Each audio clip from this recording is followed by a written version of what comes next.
Welcome to 27 Topics. Our guest today is Bob Grewe, the president of the Dubois County Area Development Corporation. It's great to have you here today. Great to be here. Thank you. I think this is the first time we're having you on the show. Right. And certainly it's great to have you here in kind of one of the newest organizations in the county in the last couple of years. Tell us a little bit about what DCADC is. Okay, yeah, the Dubois County Area Development Corporation, as you noted, Paul, a relatively new organization. I've been in the presidency, or I will be, 2 years in June, so we are getting our legs. I sense the group was formed earlier than this, going back probably into 2003 with your conventional articles of incorporation for a not-for-profit entity and a considerable amount of fundraising and support from both the business community as well as government from all sides of the county here. All 7 units of government have helped in participating both on the board and in investments and financial support. So we do operate in a sort of a conventional not-for-profit arrangement. We have initially there was a group that was slated as the membership along with officers and the like, and we do operate in a like I said, a conventional sense of how we're going to fulfill new officer positions. New board members will be nominated from a nominating committee and all those sorts of standardized things. But I think our board, as it stands, is a nice cross-section of Dubois County. I think the group was very conscientious about trying to represent business, government, education, healthcare, some of those primary areas of concern that we'd want to have represented. It looks like, there's somebody from all aspects of the community, business and lay. Indeed. Is there a reason for that? Well, I think it was, an interesting step to try to create a countywide organization that would sort of work in behalf all the different jurisdictions, if you will, and all the different interests. So I think clearly there was a desire to have a board that represents that multitude of interests, and I think we've done a pretty good job at this juncture. I think so.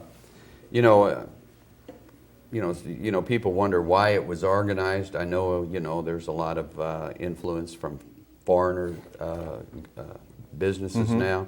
But just why was it organized? It's a good point. I think from talking with board members and persons involved since I've been here, I think the biggest concern, well, I guess not the biggest, but some of the larger issues, one, there was a bit of a wake-up call in terms of our local economy and its context in the new global economy and the competitive pressures that a lot of industries were feeling.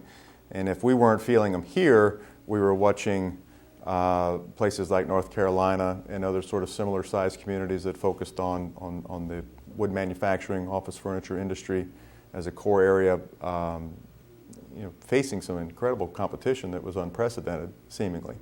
So that was one thing of concern. And I think there were other global forces at work that people recognized were going to change and influence our local economy. That being said, all the board members noted that while we have still an incredible economy that's the envy of maybe Indiana and the Midwest for the size community and the like, second lowest unemployment rate in the state and 5th highest per capita income, all these wonderful metrics that we enjoy. I think the notion was, well, let's create an organization now to focus on economic development concerns and that can position the county to where we want to go. In other words, let's not be driven by reacting to forces. Let's chart a course of our own making and kind of be in command of that, or rather than, again, be reacting. So what is the focus of the group? Well, we've carved out 4 focus areas that we've identified, and it's not unlike many economic development organizations like ourselves. Of course, business retention expansion in our area is sort of our number one priority because of the wonderful manufacturing base we have. A lot of communities aren't as fortunate, and they may move business attraction to the top of the heap. I think business attraction is the second one, and we're trying to position the county for opportunities there, of course.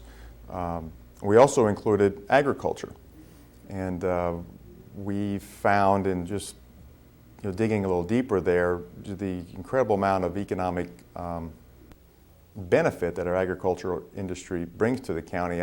Clearly, some people are more attuned to that than others. We were number one in the state of Indiana in cash receipts in 2003, the ag census that measured that. Of course, it's driven a lot by our livestock, as our ag committee notes. A lot of the farmers here are used to taking their grain to market on 4 legs or 2 legs or whatever. We've been very innovative in using grain for livestock production and that sort of thing. And the last focus area, if you will, is entrepreneurship or growing businesses here. Clearly that's of huge interest. Everyone loves to see businesses start and flourish, and we have so many wonderful examples of that, from companies that were started some time ago to even more near-term success stories in growing businesses, and clearly to the extent we can do that, and that's another way of kind of charting your course and controlling your destiny rather than trying to recruit people to come here. Clearly it's more interesting and more interest to see things grow from within our community. So those are our four focus areas. And I think you mentioned new entrepreneurial development. It's interesting. There have been a number of individuals from the area that have developed neat little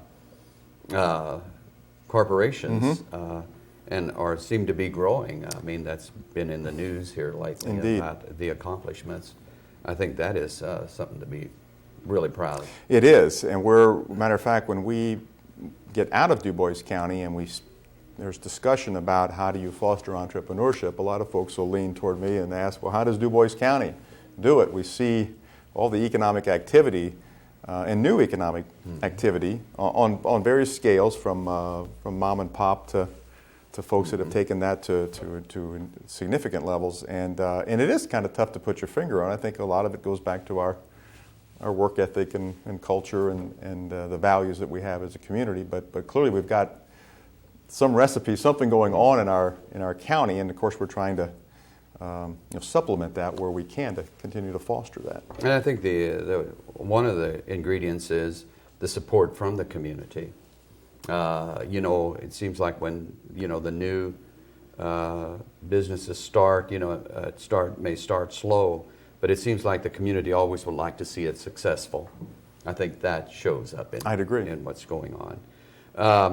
How are we we have infrastructure and we have empty buildings. When we drive around, we see, large buildings empty. We see small storefronts empty. I know we have those available. Are people pursuing that? We of course inventory those and put them on the state's website and others. I think some of the structures this day and age are going to require innovative strategies to fulfill antiquated buildings, and we've seen some wonderful examples of that. Clearly even some of the manufacturers we've seen have left maybe a multi-story building and gone to a more single story. Provides a better, more competitive manufacturing flow. So it is going to be interesting how we address that. I think we'll probably take lessons from some of our urban neighbors that have had these situations a little bit longer than we have. Be it Indianapolis, of course, is a wonderful shining example. Even South Bend has had examples of utilizing these older buildings. It'll probably take some creative, outside-the-box thinking, and as they probably won't be a conventional manufacturing space anymore, but maybe some unique office space could be developed, technology-led opportunities, maybe even some arts and entertainment initiatives. I know when Tell City Chair closed its doors, they've torn a large section of that down. Right. Because it was probably too upgraded to being useful again to meet all the codes would have not been possible. Yeah, You know, and do we have any? I mean, it seems like we may have some of those buildings that may just eventually have to be raised. It's possible if the market won't react and we can't incentivize the market to react to those buildings in some way, shape, or form. Yeah, maybe that might be the key, and you know, then we have space rather than a building. Maybe in the meantime, somebody can come along with a great idea. Sure. That will receive support. Exactly.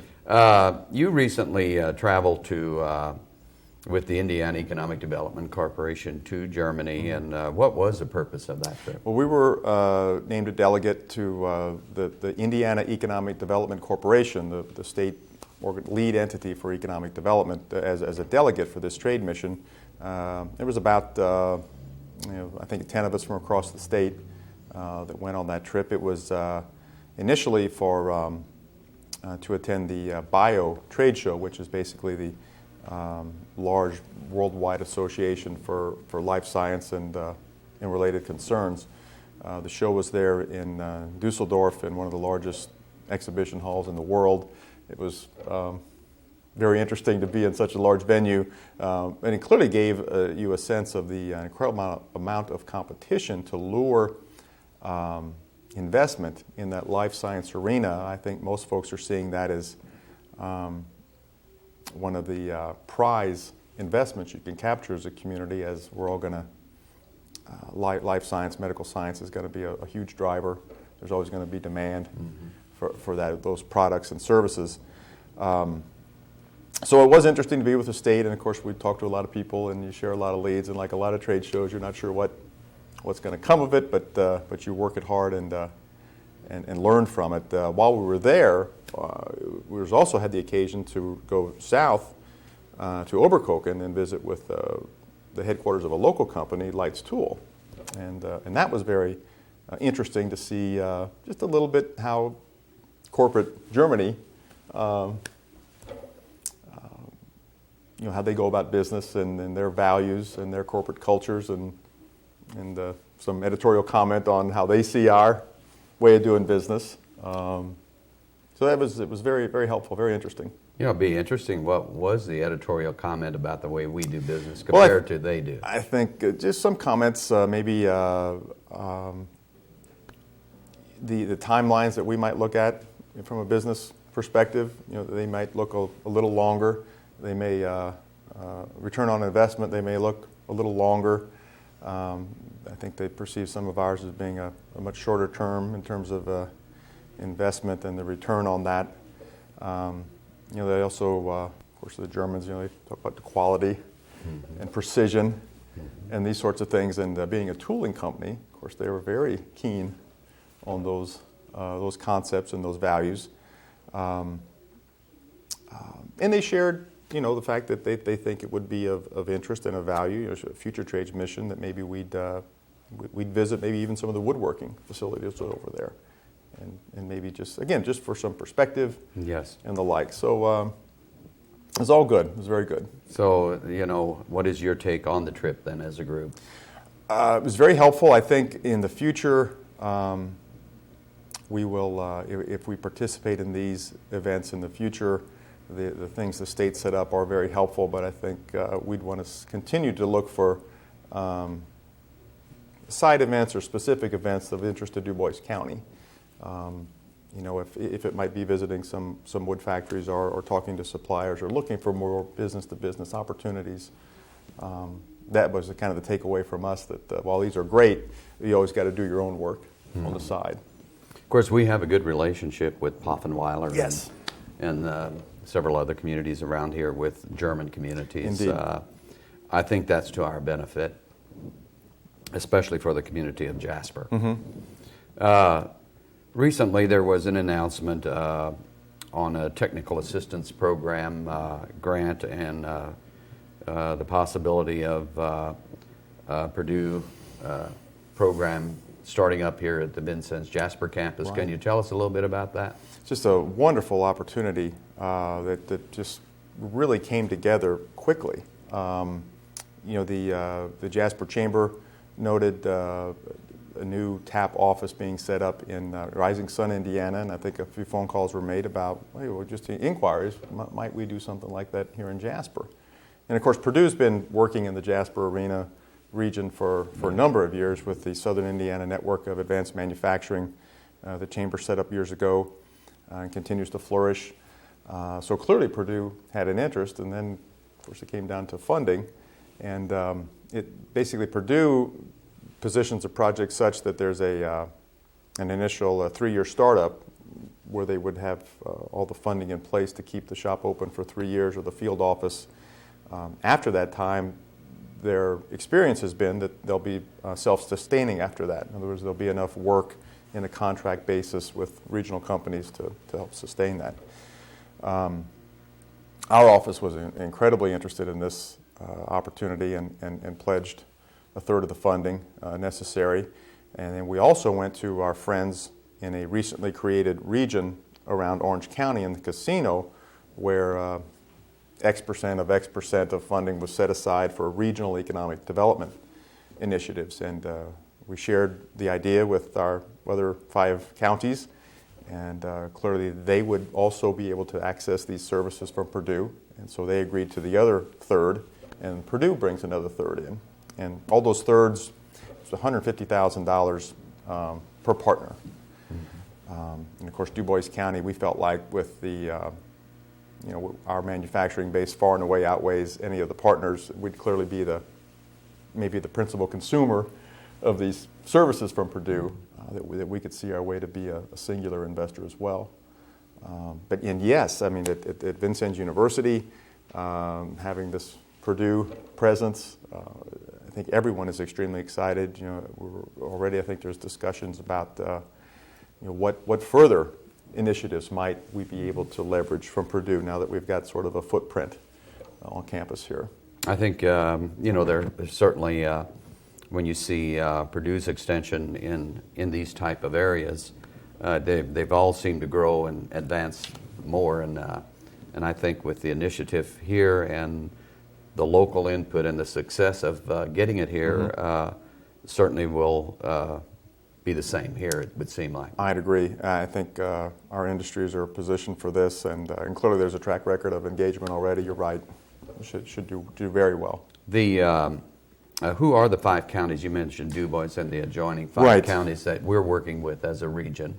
They're touching Orange is, of course, Dubois, Martin, Lawrence, Crawford, Orange, and Crawford County. So those are the 6 counties. And we've been working quite a long time in trying to understand this regional framework and how we'll go about making decisions on investing considerable amount of money. Knock on wood that the casino continues to thrive in economic development initiatives. And we've kind of, much like our 4 focus areas, we've kind of carved out target areas for investments, including entrepreneurship and business retention expansion, and almost a near similar format to kind of guide our thinking. The earlier in the week, there was in the news, a new statewide grant matching program. Can you tell us a little bit about that? It's more on a regional thinking.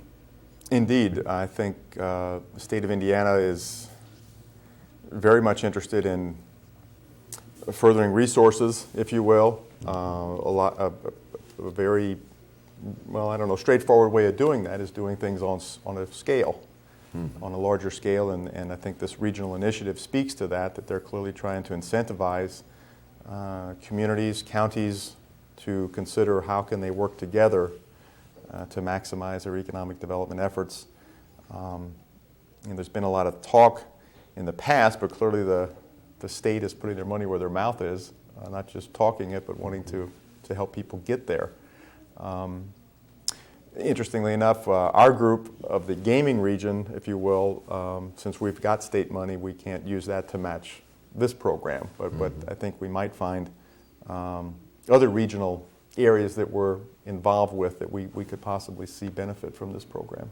Well, that is good, because and it looks like from your standpoint that we are already kind of working in a regional way with some other counties to bring maybe some of this to fruition. Indeed. But we can't just, you mentioned something, we've already done something, so this money here might not be available right immediately. Right.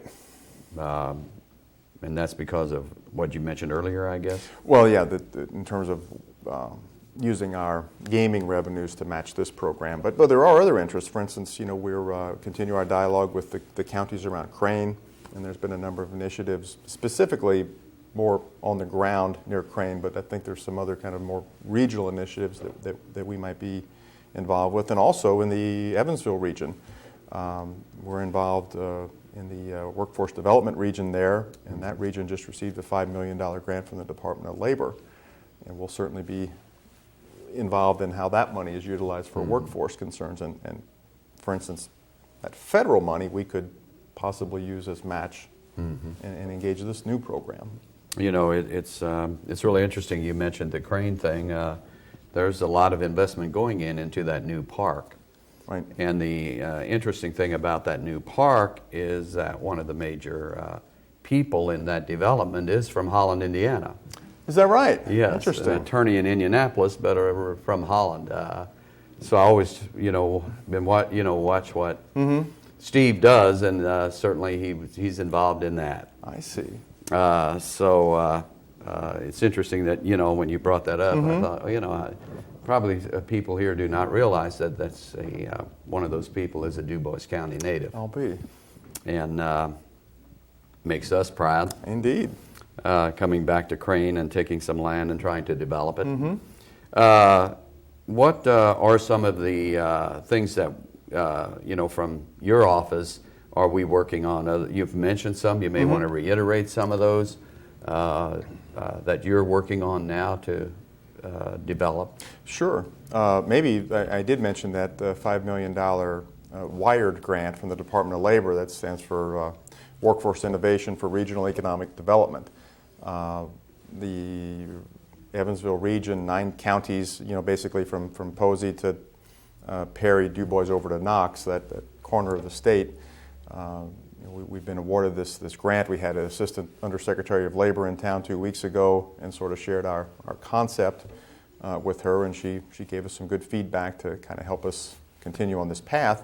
But it's interesting to note that the idea is not simply to grind out more workforce and training initiatives, but the Department of Labor is really challenging the region to consider initiatives that can really help to transform where you're at, take you to another level, not just kind of grind out and get more of the same, really take a leap. And we're hoping to use that $5 million to leverage grants like the one you referenced and possibly some foundation monies and the like, to really help that go further. $5 million sounds like a lot, but in a 5-county or 9-county region, it can get diluted. So we really want to do what's right and what's really going to make a difference, but realize there might be other funding necessary to do that. And this notion of transforming, we're kicking around the fact that sure our region is manufacturing is the basis of it, by and large. How do we kind of leverage that and maybe evolve into other areas that could be more sustainable in the longer term? Clearly we'll always have manufacturing in this part of our community, this part of Indiana, this part of the Midwest. One thing that we have not touched on is I know you have a brochure on it that is available. The Enterprise Loan Fund. Yes. Would you explain that, please? Right. We were very fortunate last summer. We received a $90,000 grant from the U.S. Department of Agriculture, Office of Rural Affairs, or Rural Development, and we put $10,000 in as match, and we've developed the Enterprise Loan Fund. It's a revolving loan fund. It's a sort of conventional tool. A lot of communities have established these to help foster business development.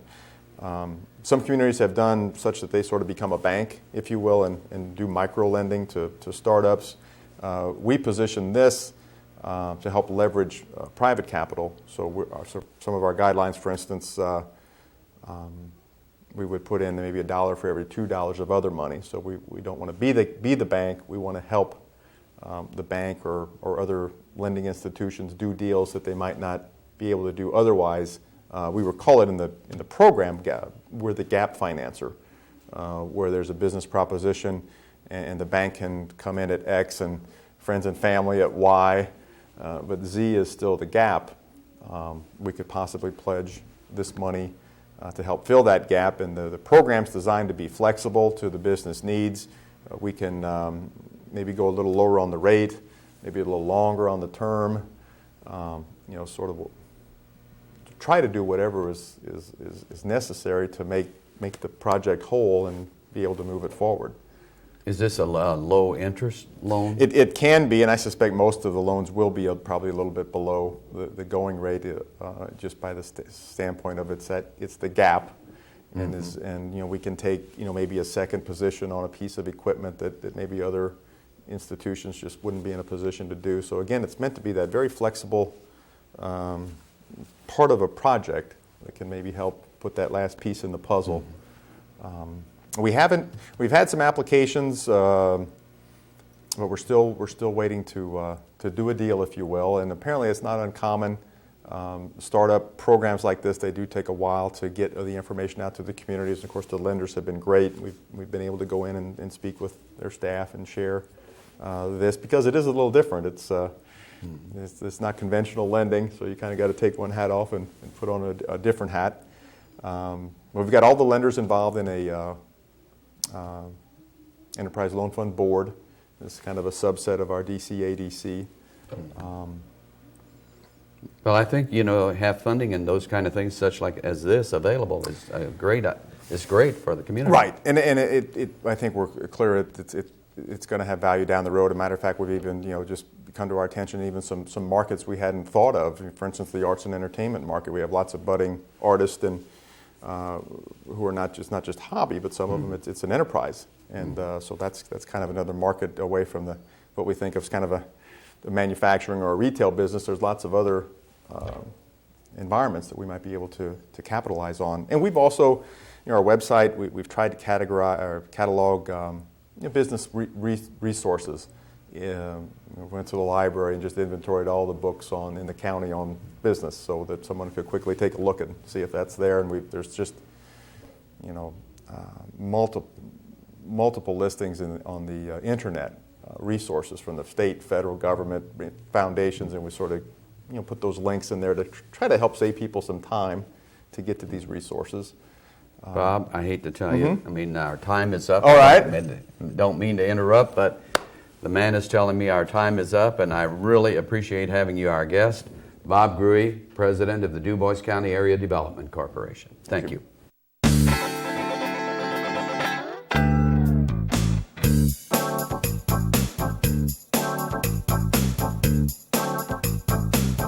If you or someone you know has a talent to showcase or an event to promote on 27 Topics, please contact this station